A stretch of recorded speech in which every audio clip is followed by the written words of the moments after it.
მოგესალმებით ყველას. მედია კავშირი ობიექტივი და გადაცემა პროფესიონალები და საზოგადოება აგრძელებს თქვენთვის მაუწყებლობას და ვიდრე ჩემს ულამაზეს გამოშვებას შევუდგებოდე, მოგახსენებთ, რომ თუ გინდათ ობიექტივს უსმენდე, შენი წვლილი შეიტანო არხის გადარჩენაში, შეიძინე ენერგეტიკული სასმელი დუქს ნაპოლი სპეციალურ ფასად 10 კილა 25 ლარი.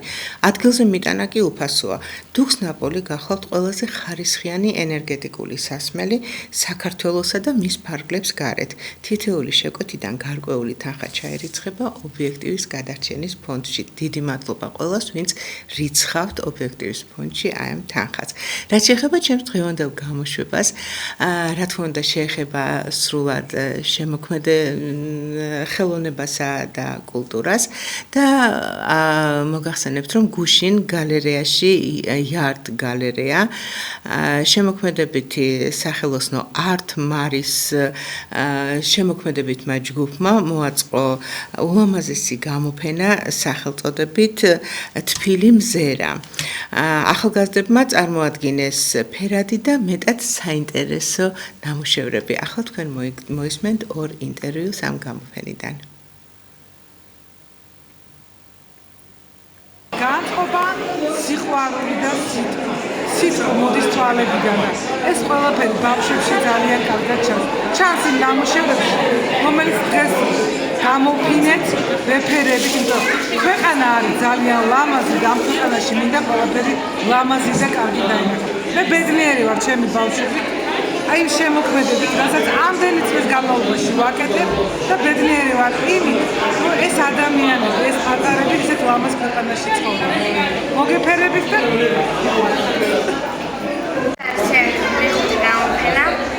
ეხლა გამიწეს პასტელები და სიგელი და ძალიან გახარებული. აქ მაქვს მე ორი ნახატი, ერთი აქეთ არის, მეორე კი შემოსასვლელშია, ხოხოლი და ჩემ მასწავლებელს. და ძალიან გახარებული ვარ. ეს არის შენი პირველი გამოფენა? მეხუთე გამოფენა. სიგელიც მეხუთეა?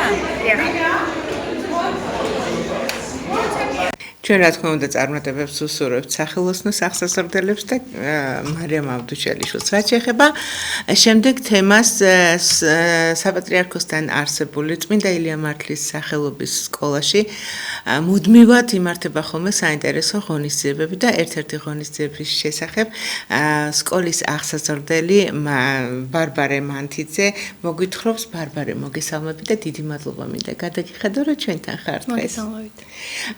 ბარბარე, საინტერესო ღონისძიება ჩატარდა, დავიწყოთ იქიდან, რომ ჟურნალისტიკის სახელოსნოს ფილიალი სექტემბერში გაიხსნა თქვენ სკოლაში და ჩატარდა ძალიან ლამაზი ღონისძიება. მოდი ორი სიტყვით ამ ღონისძიების შესახებ, ვინ იყო მოწვეული და შემდეგ მაინტერესებს საფულშირის გაკეთებას აპირებ. ღონისძიება ძალიან საინტერესოდ ჩაიარა, მოწვეული იყო იქაური მამა ალექსანდრე მოძღვარი ჩვენი სკოლის და ლიტერატურისა და მუსიკის წარმომადგენლები, ისეთი ადამიანები, რომლების გაცნობაც მე ძალიან დიდი ხანია მინდოდა. დაუსვით რაღაცა კითხვები, ძალიან საინტერესო პასუხებით მივიღეთ და ყველაფერმა ძალიან საინტერესოდ და კარგად ჩაიარა. ძალიან დიდი მადლობა. ბარბარე, ეხლა სულ მალე დაიწყო, ნუ ფაქტიურად უკვე დაიწყო ზაფხული, მაგრამ 15-დან ბავშვები გახვალთ ქალაქიდან და დაიწყება ისეთი რაღაცა ფერადი მონაკვეთი თქვენი ლამაზი და ხანგრძლივი ცხოვრებისა. ზოგადად რას აკეთებ ხოლმე ზაფხულობით? ეხლა შენ უკვე ნუ ისეთი პერიოდი გაქვს, უკვე რაღაცა უკვე მოზარდი თაობის წარმომადგენლებს ეკუთვნი, ხო? ამდენხანს რას აკეთებდი ხოლმე? აი რითი ერთობოდი ზაფხულში საინტერესოა ჩემთვის და ეხლა რის გაკეთებას აპირებ. ზაფხულში ძირითადად ყოველთვის ბავშვებთან ერთად ვიყავით, თუმცა უფრო მეტად ვიყავი ლიტერატურის წაკითხვით დაკავებული, ხან როდესაც მქონდა დრო, უფრო გართობოდ ვიყავი.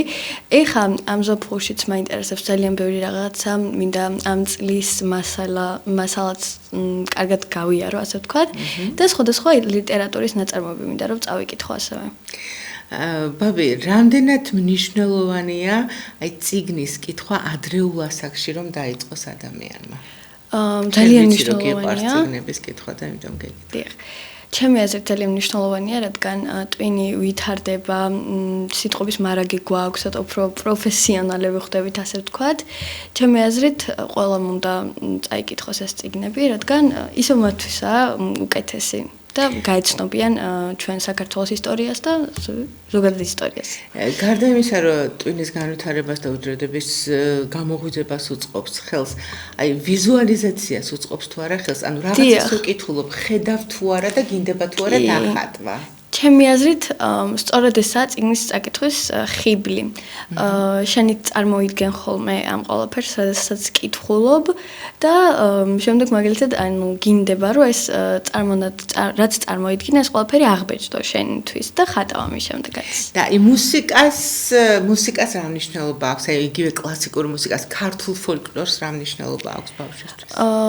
ჩემი აზრით, საკმაოდ დიდი მნიშვნელობა აქვს. აი მაგალითად, ამ წიგნშიც მაგალითად მე პირადად თითოეული ასე ვთქვათ ან თავის წაკითხვის შემდეგ რაღაცა ჩემებურად რაღაცა მუსიკას ვუძღვნი ამ ყველაფერს. რასმეუბნები, გადადიხარ მუსიკის მოსმენაზე. დიახ, ამასთან დაკავშირებით რაღაცეებს და რაც უფრო მეტად საინტერესოს ხდის წიგნის წაკითხვას.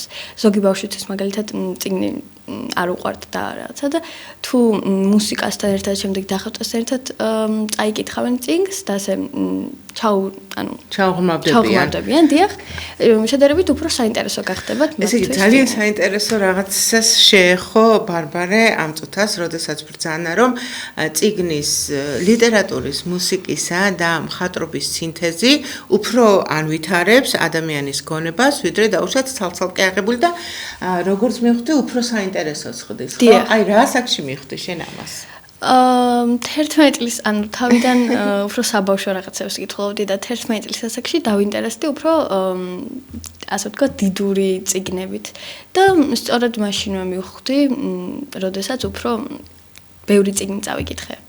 და აი ხატვის დროს როცა მოგდომები არ არის აუცილებელი ახლა დაუშვათ ხის ფორმა და სიტყვაზე ადამიანის პორტრეტი სწორად გააკეთო. აი ხატვა ხო ის არის შეიძლება გულიდან რაღაცა ფერის მიდება მოგინდეს სტილოზე და უცებ მიადო ეს სტილო. აი ამ დროს თუ გინდება მუსიკის მოსმენა. კი, მე პირადად ხატვა და მუსიკა ერთადაა დაკავშირებული ხატვა, როდესაც ხატვა მუსიკის გარეშე უფრო ანუ ვერ ვწვდები უფრო. რა ფერია ლიტერატურა? ყველაფერია ჩემი აზრით. საერთოდ ყველაფერი არის, ასე ვთქვათ, დაკავშირებული ჩემთვის ლიტერატურასთან. და მუსიკასთანაც? დიახ, მუსიკასთანაც. მუსიკა უფრო, ასე ვთქვათ, ლურჯი და იასამნისფერი მგონია. ჩემთვისაც ცისფერი და ლურჯი მგონია. რატომღაც ესე მგონია. და თვითონ ფერებში შენი საყვარელი ფერი რა არის?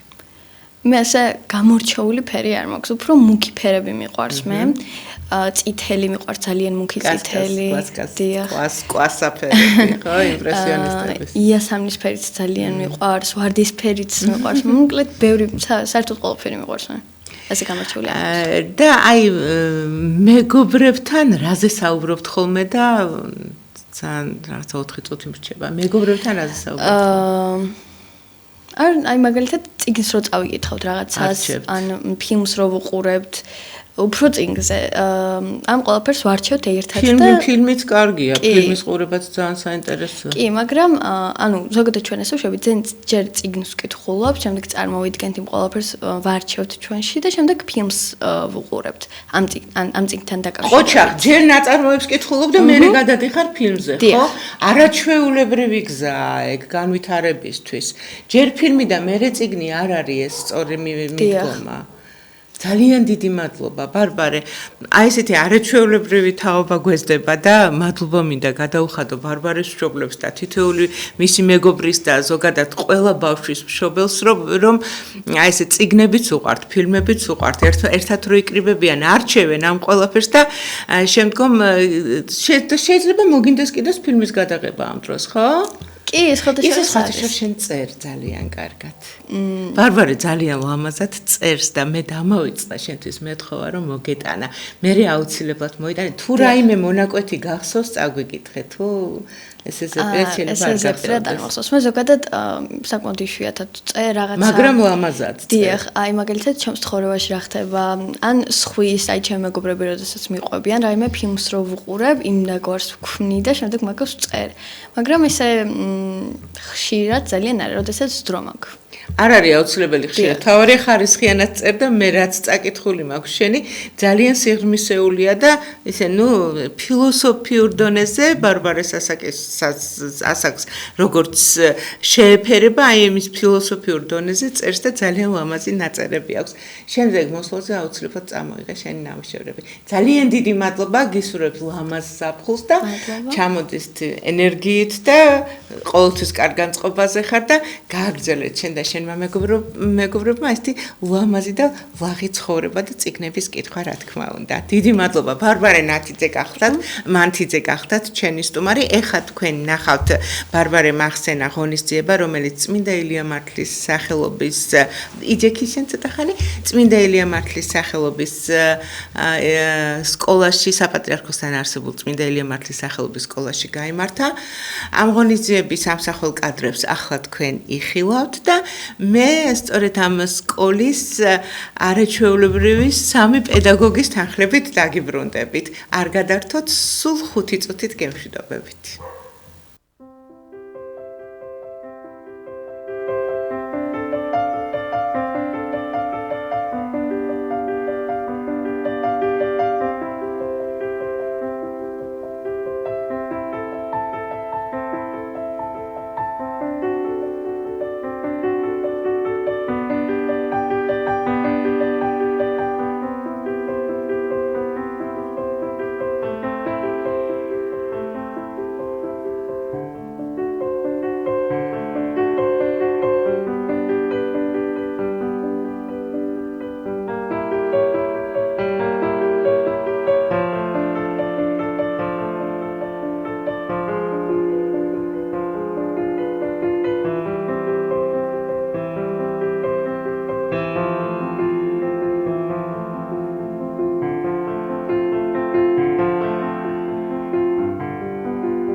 აკადაგას დედა ქართლისა აკევერება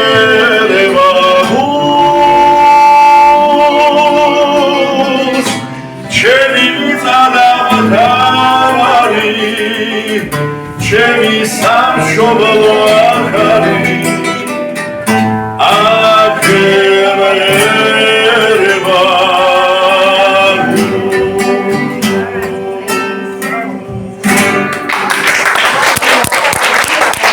დიდი მადლობა ანით სილიკიშვილის მიერ დამონტაჟებული იყო ეს ვიდეო როგორც ყოველთვის როგორც უკვე მოგახსენეთ საპატრიარქოსთან არსებულ წმინდა ელია მართლის სახელობის სკოლაში 4 შაბათს 4 ივნისს შედგა ჟურნალისტიკის სახელოსნოს ფილიალის პრეზენტაცია და გაიმართა შეხვედრა ისეთ არაჩვეულებრივ სტუმრებთან როგორებიც არიან მამა ალექსანდრე დავითაშვილი მაყვალა გონაშვილი ნაირა მარშანია გია ბაღაშვილი მაია ალექსიძე და მუსიკალურად გააფორმა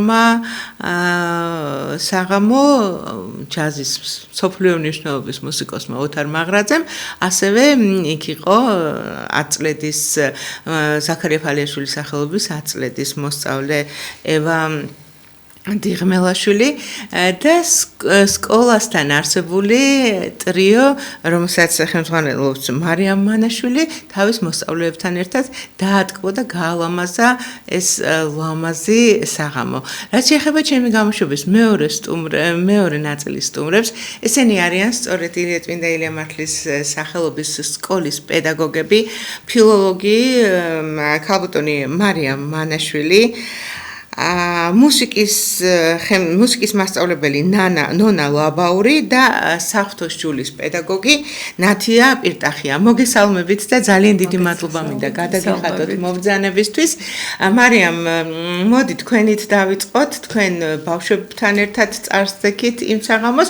დღეს კი თქვენს კოლეგებთან ერთად უნდა გაგვილამაზოთ ეთერი და პირველ რიგში მე მინდა მე იქ ხმამაღლა გადავხადე სკოლას მადლობა იმისთვის რომ სკოლას ყავს საკუთარი მოძღვარი, იმისთვის რომ სკოლას ყავს არაჩვეულებრივი დირექტორი ბატონი მამუკა, ქალბატონი ნელი, იმისთვის რომ შემოდიხარ თუ შედიხარ თუ არა სკოლაში, ყველა გიღიმის ბავშვიან დიდიანად, იმისთვის რომ საფრთხოს ჯულს ასწავლიან სკოლაში, ეს ძალიან დიდი ფუფუნებაა სკოლისთვის, იმისთვის რომ არაჩვეულებრივი მუსიკის პედაგოგი ყავს ნონას სახით და იმისთვის რომ მუდმივად იმართება ცოდნის ასამაღლებელი ღონისძიებები და ერთ-ერთი მათგანი ეს იყო სულ რამდენიმე ხნის წინ კალიგრაფიის კონკურსი და ძალიან განსაკუთრებული მადლობა თქვენ მარიამ ამისთვის. მოდით კალიგრაფიის კონკურსზე ვისაუბროთ, კი ვისაუბრეთ მაშინ, მაგრამ არ მომბეზდება და არც ჩემს მაყურებლებს არ მომბეზდება ამის თაობაზე საუბარი და მერე გადავიდეთ საფრთხოს ჯულზე და ნონასთან. კი ბატონო, მოგესალმებით, მიხარია რომ კიდევ ერთხელ მაქვს შესაძლებლობა მოგესალმოთ ასე პირდაპირ ეთერში და მივესალმოთ ჩვენს მაყურებლებს. მინდა გითხრათ რომ მართლა გამორჩეული კონკურსია ბავშვებისთვისაც, იმიტომ რომ ისე რუდუნებით და ისეთი აი გულის ფანცქალით ელიან ხოლმე აი ამ კონკურსს და ცდილობენ რომ რაღაც ყოველწლიურად კი ერთი და იგივე ბავშვებიც იღებენ მართალია მონაწილეობას, თუმცა პატარებიც უკვე რომლებიც იზრდებიან, ნენელა უერთდებიან აი ამ დიდ ღონისძიებას ხოლმე და აი ყოველთვის თუ ვთქვათ ბავშვი მეორეჯერ იღებს მონაწილეობას ან მესამეჯერ ცდილობს რომ რაღაც განსხვავებული, უფრო დახვეწილი, უფრო რაღაც აი ახალი ხედვა ჩააგზოს აი ამ თავის ნამუშევარში და კი, აი ძალიან პასუხისმგებლობით ეპყრობიან აი ამ საქმეს და მე მიხარია და რა ვიცი, ეს გამოფენას მე თავის ნამუშევარს რომ შეხედავს და თან სხვა რომ აფასებს უკვე და აქებს უფრო მეტი სტიმულიც ეძლევათ რომ და პასუხისმგებლობაც რა თქმა უნდა. დიდი მადლობა მარიამ. ქალბატონი ნათია, არაჩვეულებრივ საგანს აწვდით ბავშვებს. მოდით აი როდის დაიწყეთ და საერთოდ რა უნდა გქონდეს დამთავრებული ადამიანს რომ საფრთხოს ჯული ასწავლოს. მოგესალმებით, მადლობა გიხდით მოწვევისთვის. მადლობა თქვენ. მე დამთავრებული მაქვს სასულიერო აკადემია. 25 წლის წინ 25 წლის სტაჟი მაქვს სკოლაში მუშაობის. ძალიან პატარა შეხედულება ხო არ გვაქვს.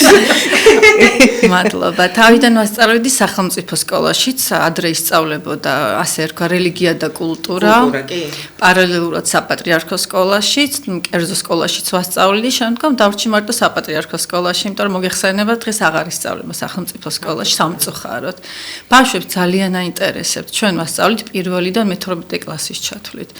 და თავიდან ისე რაღაც საინტერესო ისტორიებს უყვები ბავშვებს, ისინი თავის ფანტაზიით ხატავენ, მიზიარებენ ამ ნახატებს, მსჯელობთ ძალიან ბევრ რამეზე, ამოუწურავი კითხვები აქვთ ბავშვებს.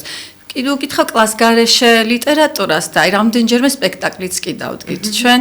ძალიან საინტერესო თემა იყო, მე ქალაქიდან შენ ქალაქამდე, ასეთი ნაწარმოებია და გეგმა მეორე ნაწილიც რო დავდგა ბავშვებს. ხოდა საკმაოდ რთულ საქმეს ხართ შეჭიდეთ. ნამდვილად და ისეთი ინტერესით ჯერ უნდა არიან. მიიყვანო ბავშვამდე ეს. დიდი მადლობა. ქაბუტონ ნონა, მუსიკის გარეშე წეგან თქვენი აღსასდელი იყო ზუსტად ბარბარე და ჯანა რომ ლიტერატურასო რო წავიკითხავ, მე რაღაცნაირად ვიციო რომ მუსიკას უნდა მოусმინო და იქვე კითხვა იყო დასმული ხატავ თუ არა მუსიკის თანხლებით. ნუ ზოგი არ ხატავს ხატვებს და ბევრებსგან გამიგია რომ მუსიკა თუ არ მაქვს ჩართული ვერ ხატავ. აი მუსიკა და ადამიანი. გამარჯობათ, მოგესალმებით პირველ რიგში, მადლობა მოწვევისთვის. მადლობა მუსიკა და ადამიანი, გაიხარეთ, მუსიკა და ადამიანი ძალიან დიდ კავშირში არის ერთმანეთთან. შეიძლება ბავშვი არ მღეროდეს, მაგრამ მუსიკით ძალიან ვითარდება. ანუ რადა ჩვენ სკოლაში ზუსტად აი ეს სიტუაცია გვაქვს, რომ ოჯახური გარემო, რომ შეიძლება ვერ იმღეროს ბავშვმა, მაგრამ იმან შეიძლება ისეთი კარგად წარმოსადეგად გამოსთქვას ლექსი დეკლამირებულად, რომ მუსიკის გაკვეთილზე აი ამას აღნიშნავთ ხოლმე ჩვენ ყოველთვის რა და რა ვიცი, მუსიკას ძალიან დიდი გავლენა აქვს ბავშვის განვითარებასთან და გაზრდასთან. ხო და მოდით ახლა ლამაზი ბგერები შევთავაზოთ ჩვენს მაყურებელს გთხოვთ მარიამ. სიამოვნებით. სხვათა შორის დღეს პირველად წარვდგებით ასე საჯაროდ პუბლიკის წინაშე. აი ხო ხედავთ, არის ჩვენთან შედგა თქვენი სამეულის, თქვენი ტრიოს, ასე ვთქვათ, პრეზენტაცია ჩვენთან შედგა და დიდი მადლობა ამისთვის. პრეზენტაცია. აბა, დებიუტი. კი ბატონო. დებიუტი არა, ხო გამოდიხართ ხო? ხო, მაგრამ ნუ სკოლის ფარგლებში მეჯის წინაშე ხო. ნუ ასე საჯაროდ, ასე ტრიო ჩამოყალიბებულად პირველად ვართ და ნახოთ. დიდი მადლობა.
ჩვენი ჭადრები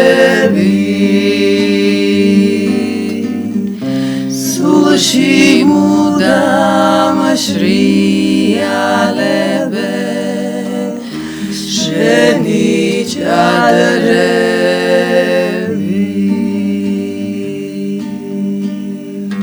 Bravo! არაჩვეულებრივია, ძალიან დიდი მადლობა. როდესაც ბავშვებს უთხარით, მარიამ, რომ უნდა გემღერათ სამეულს, ანუ ტრიოს. რა რეაქცია ქონდათ? მე ვიცი, რომ ეხლა თქვენთან ყველა ესეთი მოყვებიან ბავშვები. მე მაგალითად ძალიან მომყვებიან თქვენი ბავშვები. კი, არა, პრობლემა არასოდეს არ მქონია ხოლმე შეთავაზების პერიოდში, როდესაც რაღაცა შევთავაზებთ ხოლმე ბავშვებს და სიამოვნებით მოყვებიან და მით უმეტეს, როდესაც ეს სკოლას ეხება, სკოლის სახელია, სკოლას უნდა წარმოჩინდეს რაღაცა კუთხით, ყოველთვის ცდილობენ ჩვენი ბავშვები, რომ რაღაცით გვერდში ყოველთვის დაგვიდგნენ და გაალამაზონ პასუხისგებლობით ეპყრობიან ყოველთვის აი ამ საკითხს და რა ვიცი, როდესაც შევთავაზე თავიდან ცოტა შეკრდნენ, იმიტომ რომ მაინც რეპერტუართან ცოტა ესეთი ის არის, თუმცა აცდენ არასოდეს არ გქონია, იმიტომ რომ რაღაც არ ვიცი ეს ბავშვებიც წამოვიდა ასეთი ტენდენცია, რომ ძველ სიმღერებს ახლებულად აჟღერებენ ხოლმე და ავირჩიეთ ისეთი სიმღერა, რომელიც გამიკვირდა სხვათა შორის, რომ იცოდნენ ტექსტი და კი, და სხვათა შორის ხომ არ გვეცადაო ჩიხრაძეების სიმღერა და ეს იმდენად მოულოდნელი იყო ჩემთვის. ნუ ეხლა ჩვენ ასაკში მე კიდევ ბავშვი ვიყავ მაშინ მახსოვს, როდესაც ამას ტელევიზიით უსმენდით ხოლმე, აი ძალიან დიდ სიამოვნებას მანიჭებდა და ეს რომ გაჟღერა ბარბარემ სხვათა შორის გამიკვირდა და კი, გვინდა რომ თქვენას მენინებთ, ხო? ჩემი დიშვილიც არის ბარბარე და თქვენი დიშვილია. რას ამბობთ? ეგ არ ვიცი. და ნუ მოკლედ გადავწყვეტეთ რომ სერიოზულად მოვეჭიდოთ ამ საქმეს და ნახოთ რა გამოგვივა. არაჩვეულებრივად გამოვდით ყველაფერი. ნათია, რა მაინტერესებს, რა სასწავლით, აი კონკრეტულად რა ეპოქას გადიხართ, წმინდანების ცხოვრებას გადიხართ. მე ერთს შემიძლია დავდო თავი, რომ როდესაც ჯერ მე თვითონ არ გავაცდენინებდი არავითარ შემთხვევაში. არა, იმიტომ კი რომ ქართულს გავაცდენებ, მე თვითონ ფილოლოგი ვარ და ნუ ეხლა წარმოგიდგენიათ როგორ მიყვარს, მაგრამ ნუ უბრალოდ იმდენად რაღაცა სხვანაირი დამოკიდებულება მაქვს საფრთხეშვილის მიმართ, რომ რა ზოგჯერ რო არის ხოლმე რომ მინდა ბავშვი გამოვიყვანო ადრე რო ჟურნალისტიკაში ჩაერთოს, აი ღონისძიების წინ უფრო მეც რო ხდება თითქმის ყოველდღე ხდებოდა ერთმანეთს, რომ მეტყოდნენ რომ საფრთხეშვილი მაქვს, იმ დღეს საერთოდ არხმას აღარ ვიღებდი და თვითონაც იცოდნენ უკვე და მეუბნებოდნენ რომ აი საფრთხეშვილი გვაქვს და ვერ გამოვალთ. აი ეს თვითონ ეს დამოკიდებულება არის არასწორად. ეს ძალიან მართებული და ძალიან სწორი. და ეს ნუ მშობლებიდან მოდის, ხო და ნუ დიდი მადლობა იცევ და იცევ სკოლას. რა ეპოქას გადიხართ და ასწავლით თუ არა წმინდანების ცხოვრებას და აი ვისი ცხოვრება უფრო აინტერესებთ? წმინდანების ცხოვრებით ვიწყებ ძირითადად და ძალიან აინტერესებთ ბავშვებს, შემდგომ ხატავენ, ინსპირირებას გვაქვს ხოლმე ჩვენ, ზოგი ასრულებს წმინდა გიორგის როლს, ზოგი რაღაც გოგონას როლს და მე როლში იჭრებიან ხოლმე ბავშვები თვითონ. შემდეგ მივყავს ეკლესიაში და აი რა ისტორიებიც გავიარეთ, ბავშვები ცდილობენ ფრესკებზე იპოვონ და ძალიან უხარიეთ, რომ აი ჩვენ ხო ეს ვისწავლეთ სიტყვაზე იონა როგორ გადაყლაპა ვეშაპმა და აი რაღაც სხვადასხვა ბიბლიური ისტორიები, ძველი აღთქმა, ახალი აღთქმა, კატეხიზმო. ყველაფერს ასაკის მიხედვით. აი პატარებში სულ პირველი კლასიდან იწყებთ, ხო? პირველი კლასიდან, დიახ. და მე-12-ს რას სასწავლეთ? უკვე რელიგიების ისტორიით ვამთავრებთ ძირითადად. ამ თავისი რელიგია, როდესაც კარგად, როდესაც შეისწავლიან საკუთარ რელიგიას. სხვა რელიგიაზე მე სხვა რელიგიას, დიახ. რა რეაქცია აქვთ? აი მაგალითად ყორანზე რა რეაქცია? იცით რა შეკითხვები ძალიან ბევრი აქვს ძირითადი ბავშვების შეკითხვა არის რომ აი 64-ში მოხდებიან თუ არა სხვა რელიგიის წარმომადგენლები. რაღაც მათ დონეზე ვცდილობ მივაწოდო ინფორმაცია, რომ დაიტიონ ბავშვებმა. რამხელ როგორი საფრთხილო საგანია რა. ნამდვილად. აი ძალიან დიდი მნიშვნელობა აქვს როგორ მიეწოდება. იმდენი შეკითხვა აქვს, აი იმდენი რომ აი ხა 64-ში მოხდება თუ არა ბავშვი რო დაგისვავს კითხვას, ხო აი რა უნდა უპასუხო, ხო? ამ დროს ალბათ ყველაზე უპრიანი იქნება რომ მოდი ამის თაობაზე მოძღვარს და გაესაუბრე, ხო? ხო, ზუსტად ჩვეულებრივ აი ვისაც ღმერთი უყვარს, ღმერთისი არ დატოვებს, ხო? და ღმერთმა ჩვენზე კარგად იცის, ვინსად მოხდება. მე არ ვიცი, წარმატებებს გისურვებთ, ძალიან ახლა სულ დამაჟრიალა. ნონა, რა საკიდან უფრო აინტერესებთ ქართული სიმღერა? ფოლკლორს ასწავლეთ ქართულ ხალხს? კი, როგორ არა ვასწავლე, სხვათა შორის გუნდი მქონდა, მე ახლა სექტემბრიდან აღარ ვასწავლე ამ გუნდს, იმიტომ რომ რაღაცა დროის სიმწირისა გამო ვერ ვასწრებ, ანუ რა და მხოლოდ გაკვეთილებზე. კი, ფოლკლორით მოვიფარგლებით. როგორ არა, მაგრამ უყურეთ, ძირითადად უფრო მე-6 კლასში შეიძლება უკვე წამოვიდეს ბავშვი, მაგრამ აი უკვე მე-7, მე-8-ში ცოტა გარდატეხის ასაკში რომ შედიან და იქ მუტაციის პერიოდში, ხო, ზოგს აღარ უნდა სიმღერა და ამიტომ შესაბამისად არც უნდა რომ იმღეროს, თორე ინტერესი როგორ არა, ხო უნდა გაჩერდეს. კი, როგორ არა, რა. საკლად 17 წლამდე, ხო? კი. ну ეს რა თქმა უნდა ინდივიდუალურია, მაგრამ დაინტერესება ძალიან არის. ინდივიდუალურია, რომელი ასაკიდან დაიწყებს თუ 17 წლის მერე შეიძლება. რა თქმა უნდა, მუტაცია, კი, მე მეგონა რომ 17 წლამდე. არა, ძირითადად ესია, მაგრამ ეხლა ყველას ხო ერთნაირად არ აქვს ყველის აპარატი მოწყობილი და ამიტომ ზოგს ზოგს ადრევად აქვს ეს მუტაციის პერიოდი, ზოგს მერე და. თვითონ რამდენად მოთხოვნადია ქართული სიმღერა? სხვათა შორის ხალხური სიმღერები არა მოწონთ, სხვათა შორის უყვართ. უფრო აი ესეთი უფრო მებრძოლი ხასიათის უფრო მოწონთ, სხვათა შორის. აი ჩავუხდეთ მუხრან ბატონს. ხო, მაგაზე ხო იცი რო თქვეს რომ კოსმოსში რო გაუშვეს და მე რო ვთქვათ ამერიკელებს რომ ეს რაღაც ეს არისო ძალადობრივია და ამათ ვთქვათ რა ძალადობრივია არ გამაგიჯათა მე ბოდიში. ხო, რა ვიცი.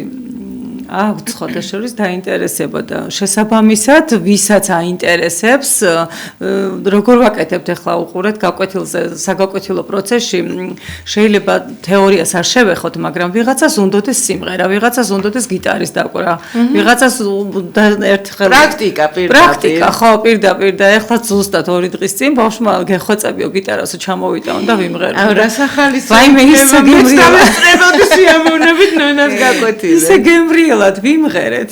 შევასრულეთ, მთელი კლასი იყო გაჩუმებული და გვისმენდა სხვათა შორის ძალიან დიდი დაინტერესება აქვთ.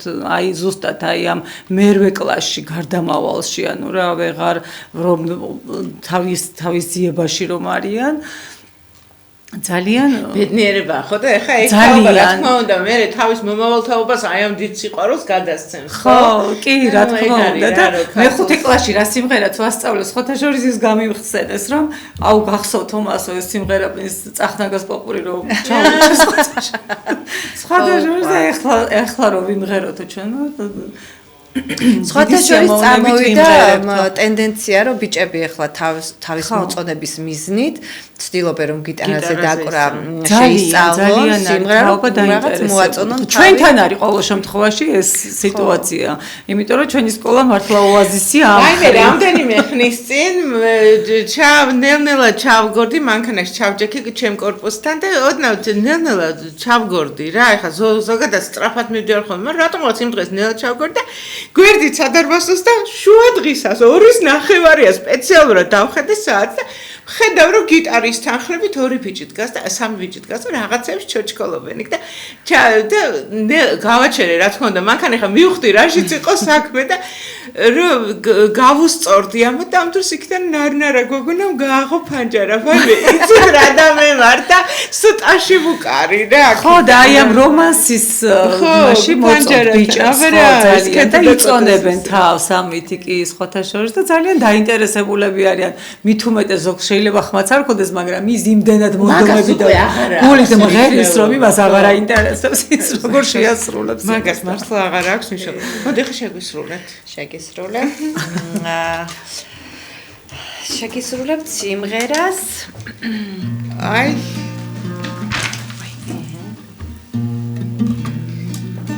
კაცრავად პირდაპირ ეთერში ხდება ხოლმე ეს რაღაცები არა უშავს. ღმერთი არის სიყვარული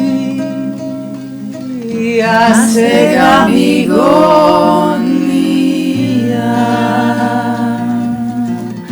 სიყვარულზე თუ ამღერდი ისეცა ჩემი მგონია თურმე როგორ ვარები ხარ თურმე როგორ ჭირდები მე უშენოდ ვერ ვიცოცხლე მაინც ჩემი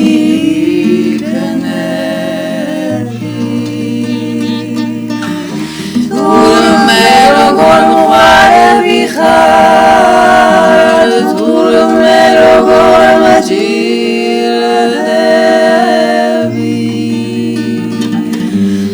მე უშენოდ ვერ ვიცოცხლებ მაინც ჩემი იქნები ვერ დიდხარ და მენატრები როგორ გავწო უშენო ჩემო გარგო მე ამ დარდებს მითხარ რითი უშვებო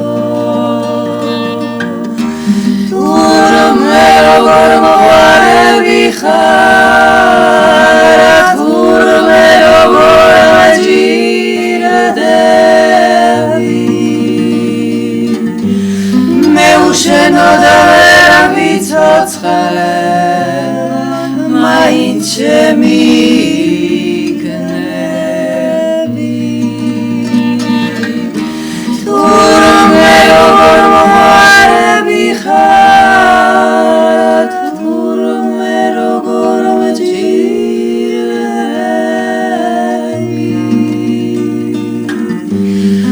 მე უშენოდ ვერ ვიცოცხლებ მაინც ჩემი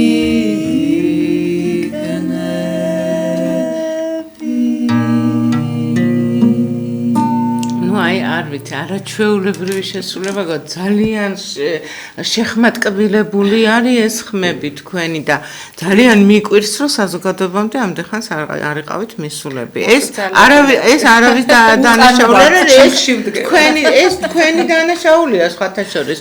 თქვენ ჩიხში დგომა კიდე სხვა არის. ნონა, ნახეთ რა ხდება ასეთი გემოვნებიანი შესრულება ბევრმა და ბევრმა უნდა მოისმინოს. მე არავის არ ვაყენებ ღმერთმა დაიმფაროს, რომ ვიღაცას შეურაცხყოფა მივაყენო, მაგრამ დღევანდელ დღეს არიან რაღაცა კარგი შემსრულებლები და ცოტა ნაკლებად კარგი შემსრულებლები და აი ეს არის არაჩვეულებრივი შესრულება და ეს უნდა გახვიდეთ და გახვიდეთ. კაი, ამაზე მე ვიზრუნებ. შეგვიძლია რომ პაექრობაში გამოვიწიოთ ნებისმიერი სკოლა. ანუ ხო რაღაცა საღამოც მოხდა. ჩვენიერი აზრია, საღამოს აუცილებლად მოვაწყობ. მარიამ, ну, ზოგადად პოეზიას ყოველთვის რაღაცა ისეთი პოეზიაო სულ უფრო მაღალი მწვერვალებისკენ ეწევაო, ხო, რო უთქვამთ და პოეზიას როდესაც აწვდით ბავშვებს, აი რაღაცა ისეთი განსაკუთრებული შეკითხვები თუ არსებობს და დარწმუნებული ვარ, რომ იარსებებს და თუ გაიხსენებთ რამეს ბავშვებიდან. სხვათა შორის თქვენი მიწოდება მე ვიცი როგორ აწვდით. მადლობა. სხვათა შორის რამოდენ სულ რაღაც ერთი კვირის წინ ზუსტად galaktianis თემა ქონდა მე-6 კლასში. და ну გაკვეთილი დავიწყეთ, ჩვენ გვაქვს ასეთი ტრადიცია, რომ თუ მოიძებნება იმ პოეტის ხმა, აუცილებლად გაკვეთილი უნდა დავიწყოთ, თქვათ იმ პოეტის ხმით და შემდეგ უკვე გადავდივართ, ну მის რაღაცა ისეთ ბიოგრაფიულ, ისეთ ცნობებზე, რომელიც თქვათ არც წიგში არ მოიძებნება და არც ასე შემდეგ და ვიზუალურად ახლა ბავშვებს გალაქტიონი ცოტა სხვანაირი წარმოედგინათ ეთყობა, იმიტომ რომ მანამდე რაღაც ახალგაზრდული ფოტოებს გაეცნენ იქ ინტერნეტით და თაწმინდის მთვარე. როგორ კითხულობს თვითონ გალაქტიონი, როგორი ემოცია და იმდენად ჩაერთდნენ ბავშვები და დაავიწყდათ რომ დასრულდა უკვე ლექსის წაკითხვა დაასრულა გალაქტიონმა და გარინდებულები არიან და კიდევ შეიძლებაო. ნუ რაღაც მე მივაწოდე ან გავაგრძელეთ მოკლედ ცნობილი მსახიობების მიერ წაკითხული გალაქტიონის ლექსები და არ მავიწყდება რატომღაც გამეპარა თუმცა ალბათ შეგნებულათაც გავაპარე მესაფლავე, რომელსაც ჰქონდა დადებული არაჩვეულებრივი მუსიკა. ეს მუსიკა, ეს ლექსი, თვითონ და ეს გარემო იმდენად რაღაცა შთამბეჭდავი გაკვეთილი გამოგვივიდა, რომ ახლა ანა კალანდაძეზეც რომ გადავედით, ანა კალანდაძის ლექსებიც ხომ ამღერებულია და ხო კითხულობენ ლექსებს და ახლა უკვე ინტერესში ვარდებიან ხოლმე თვითონ და ითხოვენ. ხან მეუბნენ რომ მას მოვიძიეთ და აი ინტერნეტით ვუყურეთ ან YouTube-ზე ან რაღაც ეს შესრულებულები და ვფიქრობ რომ ასეთი კუთხით მიწოდებული გაკვეთილები, ნუ მე ამახსოვრდება ძალიან ბავშვებს და რა თქმა უნდა ბედნიერებაა თქვენ სკოლაში ბავშვს მოყვანა, არა, მართლა გეუბნებით. ძალიან რაღაც მართლა სხვანაირი ვცდილობთ რომ რაღაც ის ერთფეროვნება რომელიც თქვათ მომბეზრებადია და ის ბავშვსაც ინტერესს უგდებს და უქვეითებს არ იყოს ეს ჩვენთან და ნუ რაღაცა მოლეკულურ დონეზე დაგყავთ ეს ყველაფერი ქართულის და რელიგიური შესწავლა. ჩვენთან არსებობდა პროექტი მულტფილმების ჩვენება ობიექტივში და მოძებული ქონდა საპატრიარქო მოგცა, საპატრიარქო ნება დაგვრთო რომ გაგვეშვა ეს წმინდა გიორგიზე, წმინდა ნინოზე სამი სიკეთე, დედაშვილობა. ხო, აი ეს ყოფილი. აი ამას თუ აწვდით, აი მაგის კითხვა მინდა. ხო, ან ჯერ ვუხსნი გაკვეთილს, შემდეგ ვაყურებინებ და კიდევ ვეუბნები ხომ რა ბავშვებო თქვენი საყვარელი სათამაშო მოდით მოიტანეთ ხვალ სკოლაში ისე ელოდებიან ამ დღეს როდის გათენდება იმათაც აყურებინებენ მე ერთმანეთში ასაუბრებენ და აი ესე ხალისით თამაშით ვსწავლობთ აი ნუ აი ეხა საფრთხოს ჯულს ვერ წარმოვიდგენდი რომ ასე შემოქმედებითაც შეიძლებოდა მიდგომა და ასე შემოქმედებული თოჯინების თეატრი მაქვს ჩემი და პატარებთან მომაქვს ხოლმე და მე ამ ბავშვებსაც ვათხოვებ თვითონაც ერთმანეთში ახმოვანებენ აი ძალიან უხარიათ და უყვართ საფრთხოსჯული. მშობლებიც იძახიან, რომ ცხილში რო ჩაიხედებიან ბავშვები და ხვალ საფრთხოსჯული გვაქვს და უხარიათ ხოლმე ძალიან. დიდი მადლობა ნათია. ნონამ ქალაქური სიმღერების მოთხოვნა ვიცი რომ არის. უბრალოდ აი კლასიკური მაგალითად თუ თქვენ ახლა კი შესთავაზებთ, რამდენად ინტერესდებიან მაგალითად ზაქარია ფალიაშვილის მუსიკით.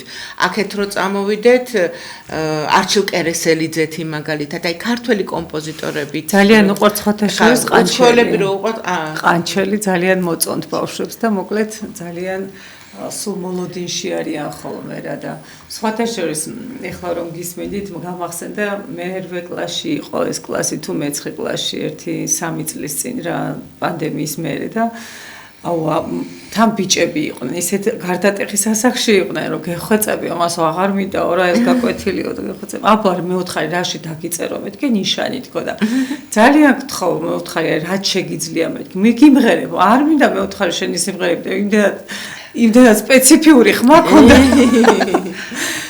და წამიკითხე მეთქი დეკლამირებულად ლექსი თქო დედა ესე იგი რო ადგა ეს ბავშვი მეო ჩემი დაწერილი ლექსი მაქვს ადგა წამიკითხა იმდენად საინტერესო და ინტერესიანად ანუ ამ რას ვლაპარაკობ რომ შეიძლება ბავშვმა არ იცოდეს სიტყვაზე ვერ მღეროდეს მაგრამ იმდენად სხვა კუთხით სხვა ფერებში დაგიხატოს ეს თუნდაც ხატრობაში თუნდაც სიმღერაში სხვანაირად მოგაწოდოს ხო ეს მუსიკა ხო ყველა იმაში ინდივიდში ამოსაჩენია რა მუსიკის სწავლა ხო არ შეიძლება აქედან უნდა ამოვიდეს რა თქმა უნდა ვერანაირად ვერ ჩარჩოებში კი უნდა ჩარჯდე რა თქმა უნდა მაგრამ ის თავის სილაღეს მაინც ინდივიდუალურად თავისთავად. ისე როგორც ხატრობა ხა ძალიან პატარა ასაკში არ შეიძლება რომ ხატვა ასწავლო ბავშვს. ფუნჯის დაწერა არის.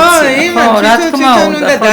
ისე გემრიელად თბილი ფერები და ისინი ნუ გასაგებია, მაგრამ ნუ აი მიეცი რა ეს ნიშნებს ისე გემრიელად გაწარმოს თქვა ლექსი და მე ამანაც რო თქვა რომ რას ქვია ამანდო თქვა მეორესაც გაუჩა სრული მე ამაზე უკეთესად ვიტყვიო ლექსო და მოკლედ ვართხოვდი აი ასეთ პაიქრობაში. მადლიერების გრძნობა მე ვფიქრობ რომ ყველაზე მთავარია და ნუ მე მადლობა უფალს იმისთვის რომ ბევრი რაღაცისთვის მაქვს სათქმელი მადლობა მაგრამ ეხა ამ შემთხვევაში მინდა თქვენ სკოლასაც რამდენჯერ უთხარი მაგრამ ეხა მინდა უბრალოდ ჩემ კოლეგას განათლების ექსპერტს და პროფესიით ქიმიკოსს და თქვენ თანამშრომელს მარანა ნიკოლაიშვილს გადაუხადოთ დიდი მადლობა რომ მარანა ნიკოლაიშვილმა დამაკავშირა მე ამ არაჩვეულებრივ სხვადასხვა ამ არაჩვეულებრივ ტრიოს შესახებაც მანანა მითხრა. მოდით ეხლა ვიმღერეთ. კი ბატონო. მადლობა კიდევ ერთხელ ქალბატონ მანანას.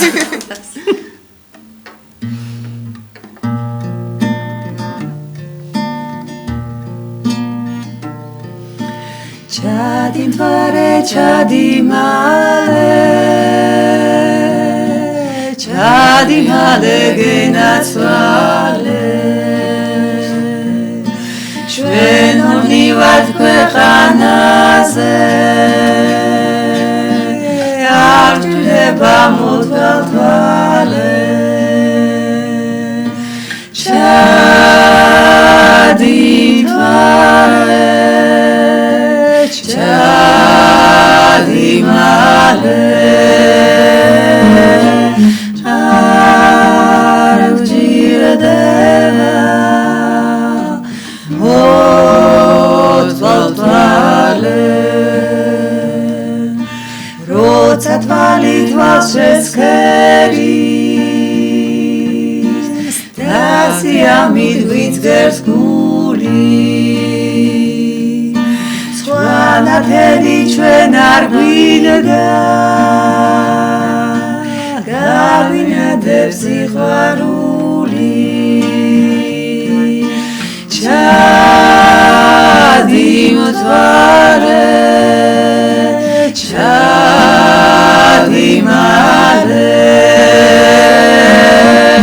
არ ვჯირდება მოთვალე ჩადი მთვარე ჩადი მალე არ ვჯირდება მოთვალე